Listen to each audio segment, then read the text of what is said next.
काकभूषुंडी रामायण अनसुनी कथाएं।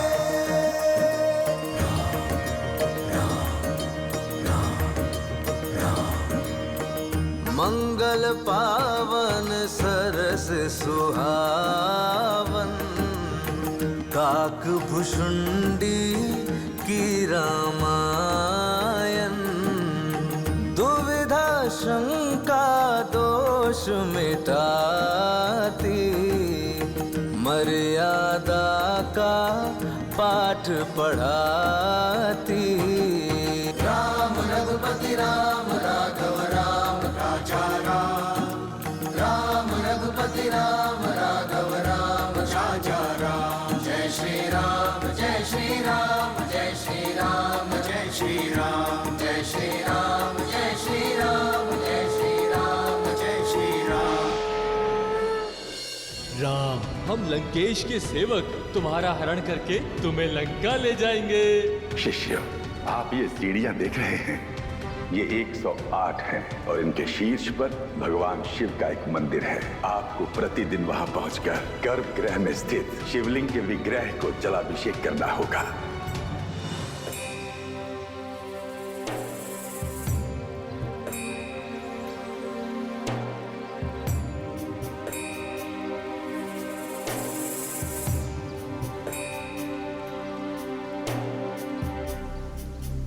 लक्ष्मण,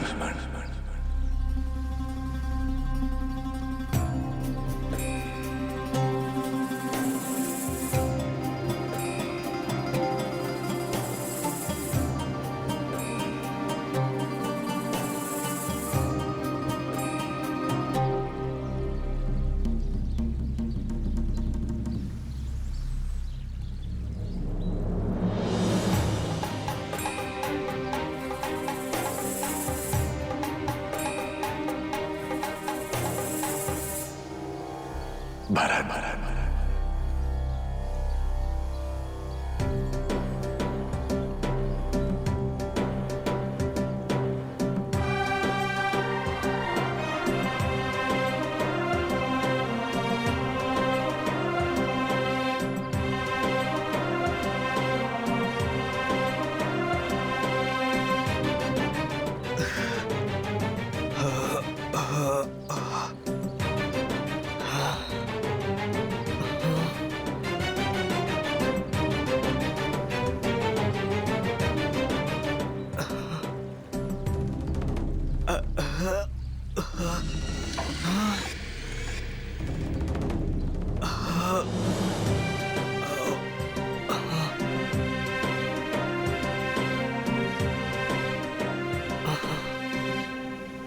शत्रुघ्न।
पथ विषमताओं भरा होगा, गंतव्य होगा दुर्गम, मार्ग अवरुद्ध होंगे, परिस्थितियां प्रतिकूल होंगी, चुनौतियां देंगी, प्रतिपल चुनाव आपको करना है।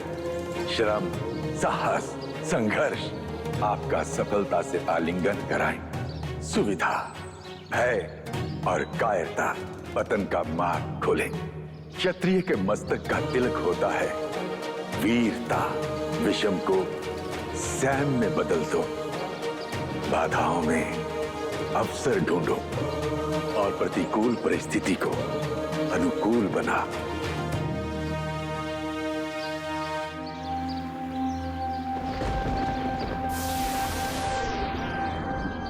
ये क्या हो रहा है काकराज? अनायास वातावरण में परिवर्तन कैसे आने लगा?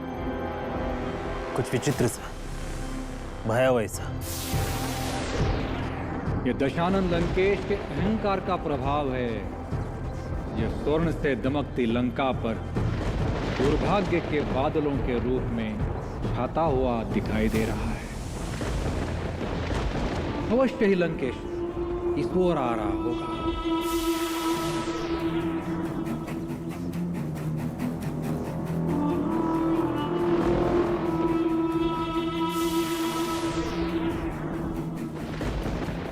वो देखिए काकराज, वो दशानन ही है।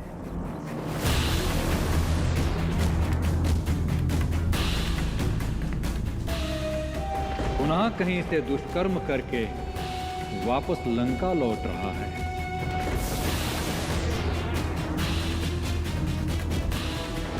काकराज, दशानन ब्रह्मर्षि पुलस्त्य का पौत्र है, ज्ञानी और विद्वान है, प्रकांड पंडित है, महातपस्वी है।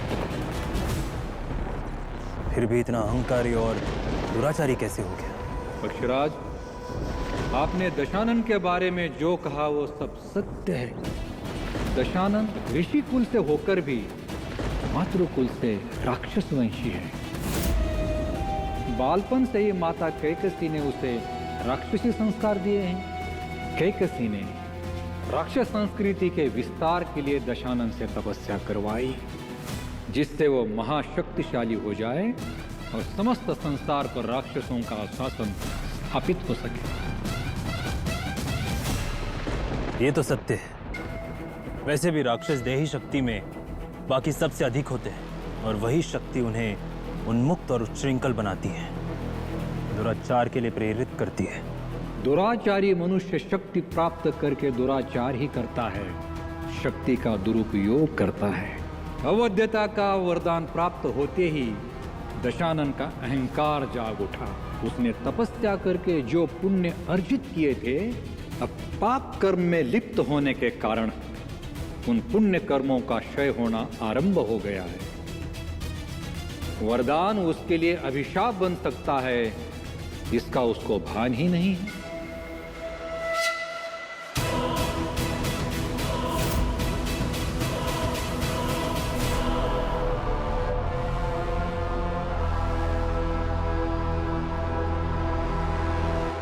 ये कौन है काकराज, जो इतनी तीव्र गति से लंका के राजभवन की ओर जा रहा है? ये मारीची है पक्षीराज।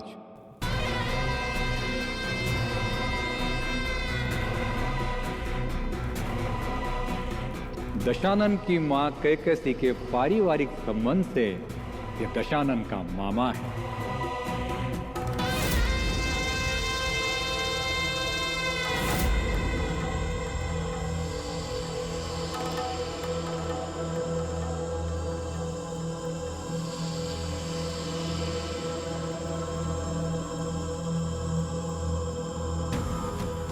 बहन केकसी और दशानन लंकेश को मारिच का प्रणाम।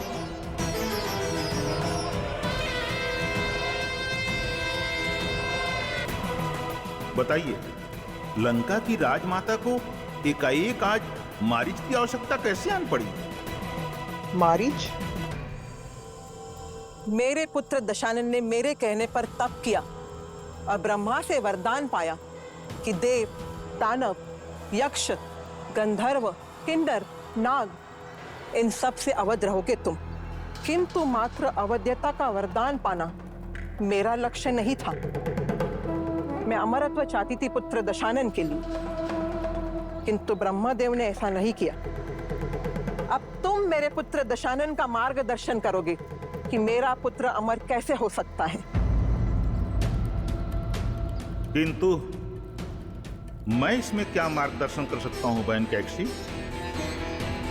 तुमने रक्ष संस्कृति अपना ली, किंतु हो तो तुम यक्ष कुल से। देवताओं के समस्त रहस्य ज्ञात होते हैं यक्षों को। ये तो सत्य है बहन, बताइए क्या करना है मुझे? देवता अमृत पान के कारण संपूर्ण कल्प के लिए अमर हो जाते हैं, वैसे ही मेरे पुत्र को अमर कराना है। इसलिए तुम्हें मेरे पुत्र दशानन के लिए अमृत लाना होगा। अमृत? किंतु उसे तो देवताओं ने किसी गुप्त स्थल पर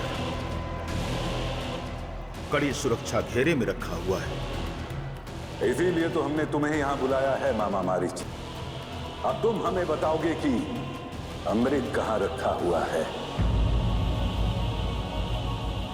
बात रही देवताओं के सुरक्षित घेरे की, चाहे कोई भी देवता हो, इंद्र, वरुण या पवन देव, स्वयं ब्रह्मा या विष्णु ही क्यों ना हो, हमें किसी से कोई भय नहीं। मेरे पुत्र का अहित कोई नहीं कर सकता, इसलिए तुम मात्र इतना बताओ कि वो अमृत कहां हो सकता है और उसे प्राप्त कैसे किया जा सकता है। मुझे इतना ही ज्ञात है कि अमृत कलश को चंद्रलोक में कहीं छुपाकर गुप्त स्थान में रखा गया है,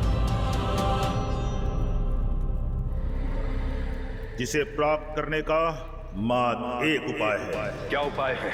शीघ्र बताइए मामा श्री। अमृत पाने के लिए दशानन कुछ भी कर सकता है, शीघ्र बताइए। बंदी, अमृत प्राप्त करने के लिए हमें चंद्रदेव को बंदी बनाना होगा। एक बार चंद्रदेव पर अधिकार हो गया तो कदाचित वो अमृत कलश भी प्राप्त हो सकता है। तो ठीक है दशानन, चंद्रलोक पर आक्रमण करो और मारीच, तुम इस अभियान में मेरे पुत्र के साथ रहोगे।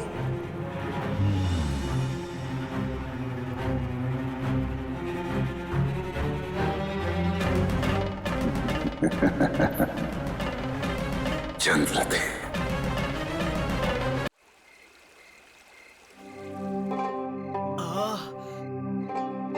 बहुत पीड़ा हो रही है गुरु माता, जल सा रहा है।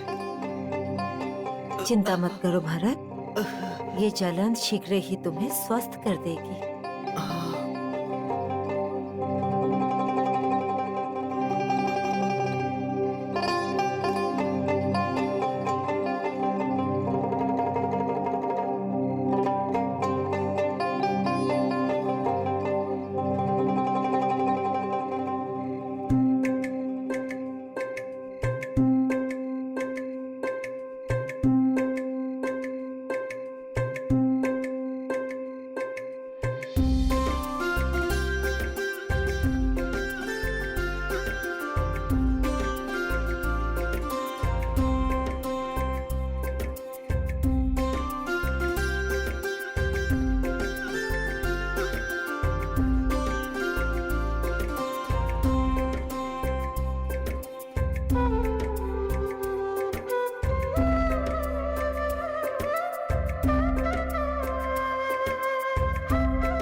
शत्रुघ्न, तुम दोनों दूध क्यों नहीं पी रहे हो?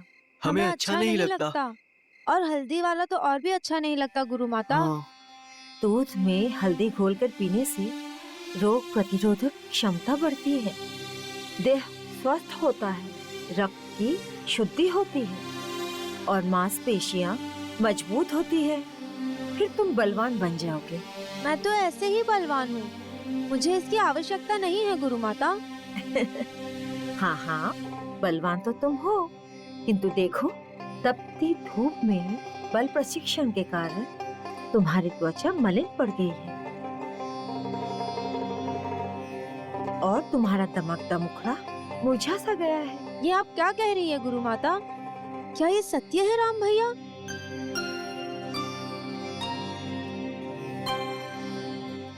और हल्दी वाला दूध सौंदर्य में भी वृद्धि करता है।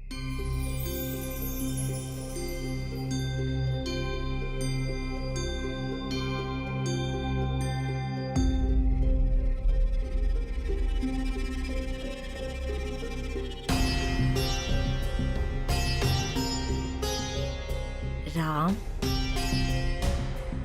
देह घाव को स्वयं भर देगी।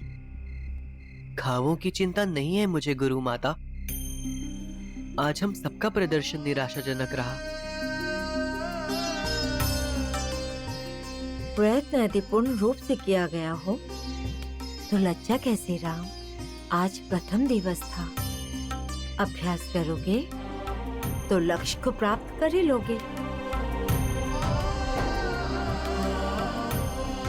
अच्छा, अब तुम सब विश्राम करो। रात्रि भोजन के समय रसोई घर में भेंट होगी।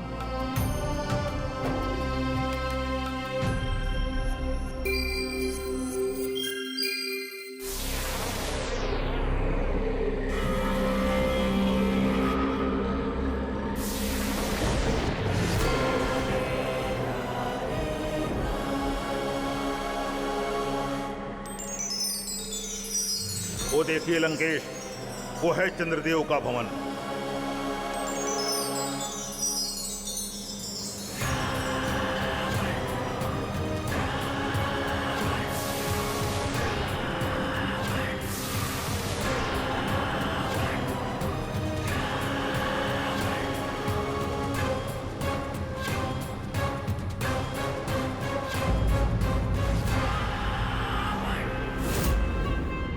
कौन हो तुम?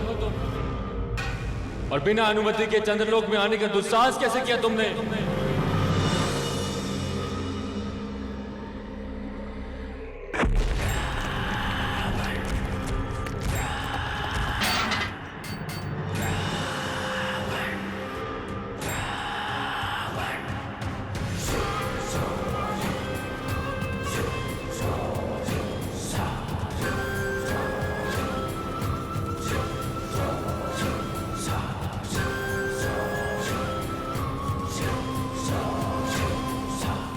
परिचय जानना चाहते हो हमारा? दशानन है हम, दशग्रीव, महर्षि पुलस्त्य के पौत्र, बलवानी लंकेश है हम। कहाँ है तुम्हारे स्वामी चंद्रदेव? हम उन्हें बंदी बनाकर लंका ले जाने आए हैं। और ज्ञात रहे, यदि तुम में से किसी ने भी हमारा मार्ग रोकने का प्रयास किया तो उसे चंद्रलोक से यमलोक पहुंचा देंगे हम।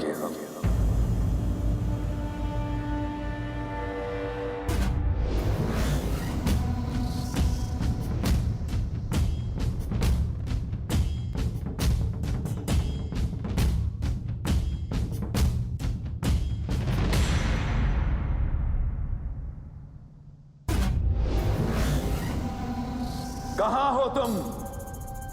दशानन लंकेश के समक्ष प्रस्तुत हो जाओ। चंद्रदेव, हमें ज्ञात हुआ है कि अमृत कलश यही चंद्रलोक में कहीं है और हम उसे लेने आए हैं।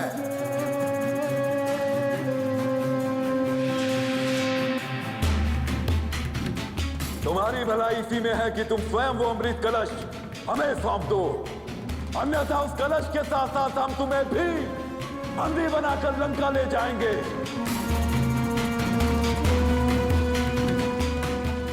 मामा, लगता है हमारे भय से चंद्र कहीं छुप गया है। संभवतः चंद्रदेव चंद्रलोक छोड़कर कहीं चले गए हैं। यहाँ निकट में तो हमें कहीं भी उनकी उपस्थिति का आभास नहीं मिल रहा है। किंतु कहां जा सकता है वो चंद्र? अवश्य यो चंद्र महादेव शिव की शरण में कैलाश धाम गया होगा। उन्हें बहुत प्रिय है वो, अपने शीश पर धारण करते हैं उसे।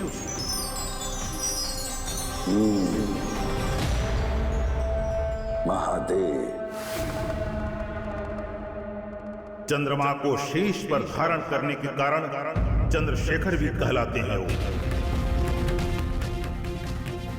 तो चलिए मामा, कैलाश धाम चलते हैं।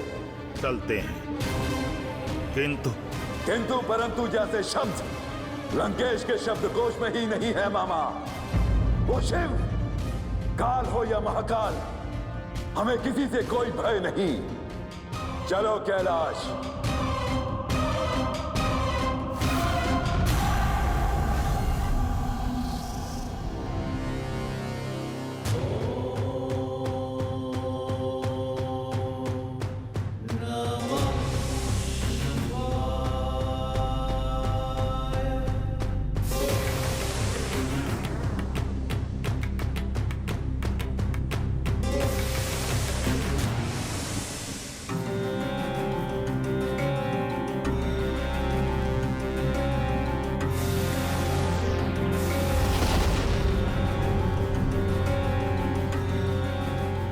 ये क्या?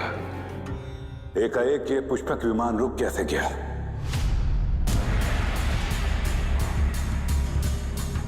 आगे बढ़ो।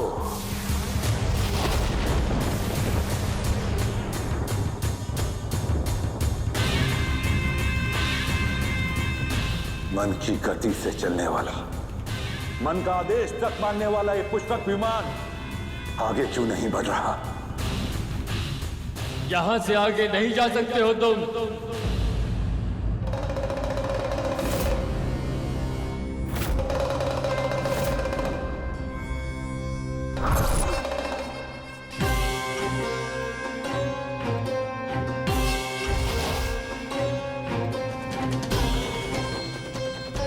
ये देवादिदेव का पवित्र कैलाश धाम है, प्रतिबंधित क्षेत्र है ये। यहां से आगे जाना वर्जित है। कौन है ये मामाश्री जो हमें रुकने का आदेश दे रहा है? ये नंदी है लंकेश, महादेव का प्रमुख गण। इस संपूर्ण कैलाश क्षेत्र का रक्षक है।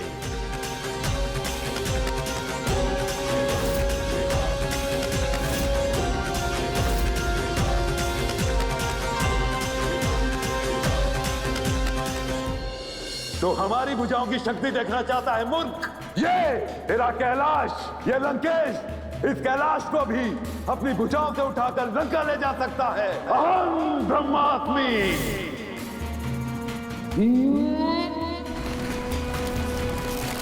देव, उस दशानन ने हमारा कैलाश पर्वत उठा लिया है और अभी भी आप शांत बैठे हैं।